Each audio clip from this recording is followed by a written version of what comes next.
گھر کے مرد بھی ساری زندگی اپنی زوجہ کو، اپنی بہن کو بے پردہ باہر جاتا ہوا دیکھتے ہیں، انہیں یہ آیت نظر نہیں آتی وَقَرْنَ فِي بُيُوتِكُنَّ، اے خواتین اپنے گھروں میں ٹھہری رہو اور بے پردہ نہ ہو جیسے جاہلیت کی خواتین بے پردہ ہو گئی ہیں۔ ہر شوہر کی یہ ذمہ داری ہے، ہر باپ کی یہ ذمہ داری ہے، ہر بڑے بھائی کی یہ ذمہ داری ہے کہ اللہ کی اس آیت پر وہ گھر میں عمل کروائے گا۔ اگر نہیں کرواتا، وہ عورت بے پردگی کے گناہ میں مبتلا تو ہے، لیکن جو باپ دیکھ کے بھی منہ بند کر کے بیٹھا ہوا ہے وہ بھی اللہ کے عذاب میں گرفتار ہوگا۔ وہ شوہر جو دیکھ کر بھی منہ بند کر لیتا ہے، کپڑوں پہ سلوٹیں آتی ہے تو ذلیل کر دیتا ہے، اور بیگم بے پردہ بازاروں میں مٹک مٹک کے گھوم رہی ہے، اس میں اس کو شرم نہیں آ رہی۔ واہ بھائی واہ، کپڑوں کی سلوٹوں پہ تیرا خون کھولتا ہے اور ساری دنیا بازار کے اندر تیری بیوی کو گھور گھور کے دیکھ رہے ہوتے ہیں اور وہ بے پردہ گھوم رہی ہے، وہاں پہ تجھے شرم نہیں آتی؟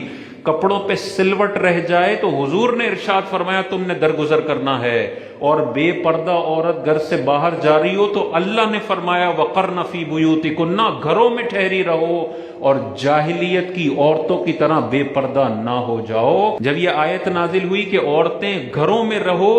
جب بہت ضرورت ہو تب تم نے گھر سے باہر قدم رکھنا ہے، تو خواتین حضور علیہ السلام کی بارگاہ میں آئیں کہ یا رسول اللہ باقی صحابہ تو جہاد لڑتے ہیں، دیگر باہر جا کے نیک اعمال کرتے ہیں، ہم خواتین تو باہر نہیں جا سکتی، تو ہم پھر کیسے ان صحابہ کے مرتبے تک پہنچیں گے؟ تو حضور علیہ السلام نے کیا خوبصورت بات ارشاد فرمائی۔ حضور علیہ السلام نے ارشاد فرمایا تم میں سے جو اپنے گھر میں ٹھہری رہی وہ ان مجاہدین کا درجہ پائے گی جو اللہ کی راہ میں جہاد کر رہے ہیں۔ اندازہ کریں، صحابہ تلوار لے کر میدان جہاد میں ہیں، کسی کا ہاتھ کٹتا ہے، کسی کا پاؤں کٹتا ہے، کسی کے سینے پہ تیر کے نشانات ہیں، آپ کے نبی ارشاد فرماتے ہیں اے صحابیہ خواتین تم گھر میں رہو گی لیکن تمہارا اجر ان شہید ہونے والے مجاہدوں کے برابر ہوگا۔ یہ کوئی معمولی بات ہے؟ اور یہ تو صحابیات ہیں، گھر سے جب بھی باہر نکلتی تھی مکمل پردے کے ساتھ نکلتی تھیں، اور وہ صحابہ کا دور تھا، ان کے حوالے سے تو برائی کا تصور بھی نہیں کیا جا سکتا